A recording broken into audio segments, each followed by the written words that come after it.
Hey guys, so today I'm going to talk a little bit about some of the tips and tricks I have for drawing bodies. I'm not going to do just a tutorial of drawing from start to finish, and I'm not going to do an anatomy lesson or anything like that. I've said before, the best way to learn how to draw people is to just keep practicing drawing people. You should be drawing from life, doing figure drawing. The more you practice, the better you're going to get. That's just the reality of it. There is no quick fix way to like watch a tutorial and just be good at drawing bodies. But there are some tips and tricks and things to think about when you're drawing that can make your drawings more interesting, make your characters more dynamic, and have more energy going through them. So today we're going to talk a little bit about things like S-curves, about angles, and how to pose your figures to give them more life. So something really important to think about when you're drawing a full figure is the placement of the shoulders, hips, and the knees. If everything is straight across, your drawing is going to be stiff and it's going to be really boring. The minute you can see here that I drew with these red lines, the minute that you start having the shoulders, hips, and knees kind of at opposing angles to each other, that's when you have more energy in your drawing. So when you're creating a pose and you do a really quick thumbnail first, try to have those parts of the body at angles to each other, and that's going to make your pose more interesting. You can also see with those lines on the side, those curvy lines, those are something called S-curves, and I will jump to another image and talk about those a little bit more in that one as well. But S-curves are exactly what they sound like. It's a curve that goes through the body or through a certain part of the body in essentially an S shape. And having that S going on, here I'm talking about S-curves and angles, having that S shape flowing through a body or a certain part of the body gives it more energy. It's just one of those tricks that makes it more interesting than something that's really stiff. So I'm going to show that example in a full figure here as well as in a leg. In the body that I drew right there, you can see it has the opposing angles, it has the opposing shoulders and knees and hips.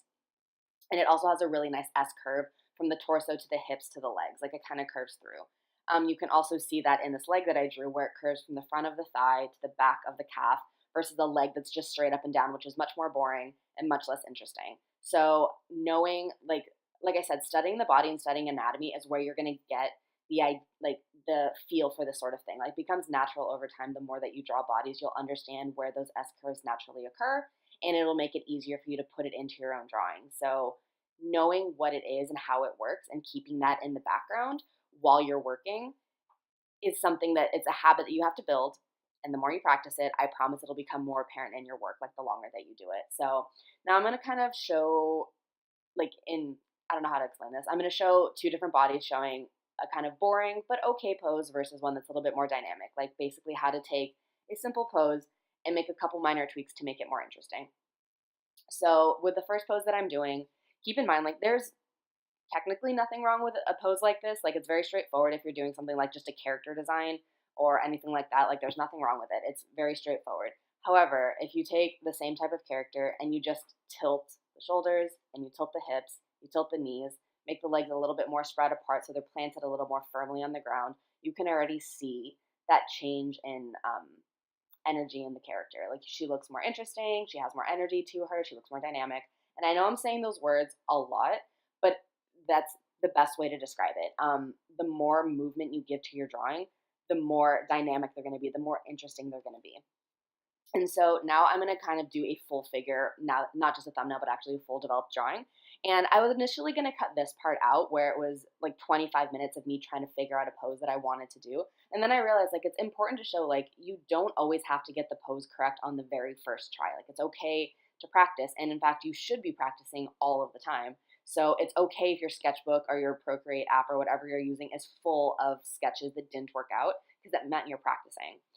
So that was what that last clip was. It was just me trying to figure out what I wanted to draw for a very long time. And then I finally worked out one that I was happy with. And that's important too. You shouldn't force a drawing that you're not happy with. So I finally figured out a drawing or a pose that I wanted to do. And even though I'm going to be adding clothes to this character, I'm still drawing the complete figure underneath it first before I add the details on top. This is super duper important because you're going to lose that flow and that dynamic energy in your drawing if you don't draw the full body first. If you just try to draw the parts that are sticking out from the clothes, it's going to look stiff.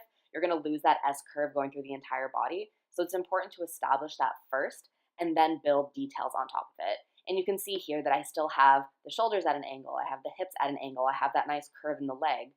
And all of that is figured out before I lay in the details on top and start inking and adding the details to the face and to the hands and the flowers and things like that. And I know that's really difficult to not jump to. Like a lot of times, the most fun part for people is doing the little detailed stuff. But I promise your drawing will be more interesting and look better and more realistic if you make a strong baseline for it first. Um, so those are just some things to think about while you're drawing. And this is just posing. I will do additional videos talking about all other aspects of drawing bodies and drawing faces and drawing hair. This is just something to help get the initial baseline of your drawing down in a way that will carry into the finished product and make it much more interesting overall. And a couple of things to think about when you're drawing bodies. These are just some small tips and tricks. I'll probably elaborate more on these later. But you can see, like, even though there's clothes covering a lot of the body and flowers covering the body, the S curve flows through the entire shape, and it's in the torso, it's in the leg, it's in the back part of the body, and it has a lot more energy because I drew that figure first. And then a couple of other small tips and tricks that I'm going to talk about a little bit right here. You can see where I circled these little spots. These are spots that I like to add in to give more interest to the figure that you're drawing.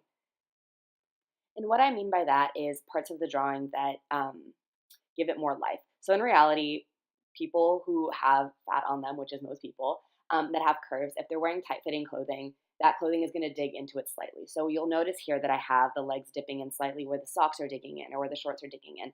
Little tips like this or little like tricks like this are a really good way to add a little bit more visual appeal because it's less stiff, it's more interesting, it's more realistic. So that's stuff you might want to consider if you're drawing people, especially curvy people.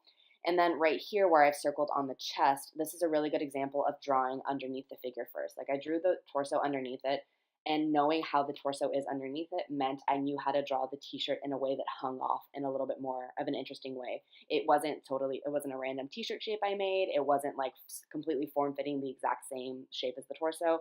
It was a more realistic way of looking at how the torso has a shirt hanging on top of it. And I think that's it for today. I'm going to leave it at that for now. I don't want to go too much into detail about other things because I do want to have separate, more dedicated videos. But I hope that was helpful to some of you guys. And thank you so much for watching. I hope you liked this video if you liked it. And I hope you'll subscribe if you want to see more videos like this. And let me know in the comments below what kind of things you'd like to see in my next video. Hope you guys have a great day. Bye.